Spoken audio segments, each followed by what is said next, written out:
दुनिया को जब अंग्रेज हमारे देश को छोड़ के गए, अंग्रेजों ने जाते जाते कहा था कि ये तो हम थे जो 100-125 साल तक भारत के ऊपर हमने राज करके भारत को एक साथ रखा।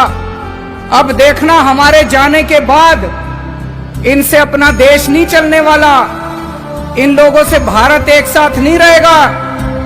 ऐसे अंग्रेजों को भी लग रहा था, पूरी दुनिया को लग रहा था। दोस्तों आज 70 साल हो गए, भारत एक साथ भी है और खूब तेजी से तरक्की भी कर रहा है, और उसका केवल एक कारण है, हमारे देश का ये संविधान। ऐसे देश का संविधान लिखना जिसमें इतने सारे धर्म थे, इतनी सारी भाषाएं, इतनी संस्कृति, इतनी जाति, इतनी विविधता, ऐसे देश का संविधान लिखना कोई आसान काम नहीं था। बाबा साहब अंबेडकर ने पूरी दुनिया के संविधान पढ़े, सारे देशों के संविधान पढ़े, जहां से जो जो अच्छा मिला वो सारा उन्होंने इस संविधान के अंदर डाला, और इतना शानदार संविधान बाबा साहब अंबेडकर ने हम लोगों को दिया।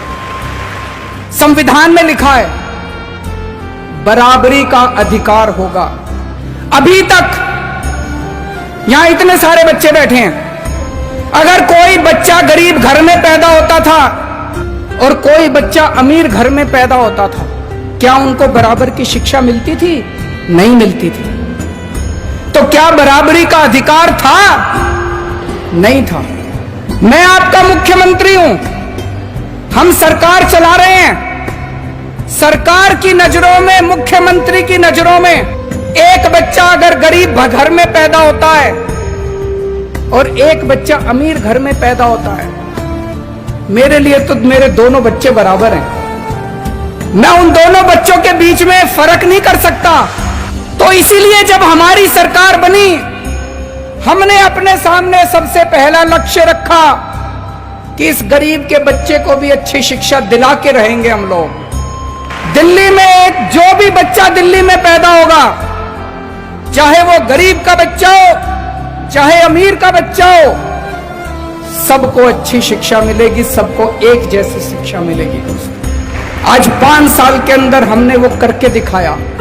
बाबा साहब अंबेडकर का एक सपना पूरा किया हम लोगों ने। हमारे संविधान में लिखा है जीने का अधिकार होगा। पहले गरीब आदमी के घर अगर कोई बीमार होता था, वो सरकारी अस्पताल में जाता था, सरकारी अस्पताल में इलाज का बुरा हाल था।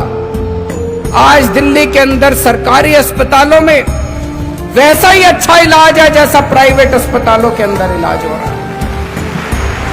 लोगों को हमने जीने का अधिकार दिया।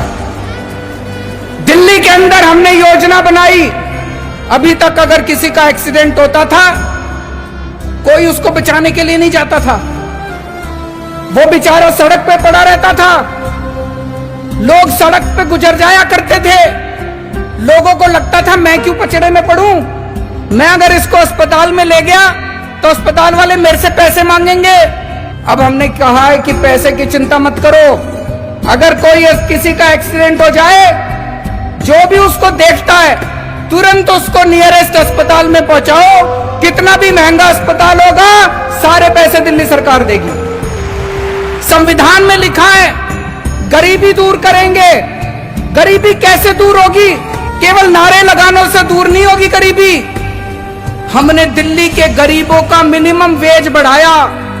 एक एक गरीब मजदूर को, एक एक गरीब कर्मचारी को हमने 15-15 हजार रुपए महीने की तनख्वाह दिलवाई। गरीबी तब दूर होगी दोस्तों। मुझे ये लगता है अगर ये बाबा साहब अंबेडकर का संविधान एक दिन के लिए अच्छे से लागू हो जाए, ये देश कहीं का कहीं पहुंच। चैनल को सब्सक्राइब नहीं किया है तो प्लीज सब्सक्राइब कीजिए और ताज़ा अपडेट पाने के लिए बेल आइकन को दबाना ना भूलें।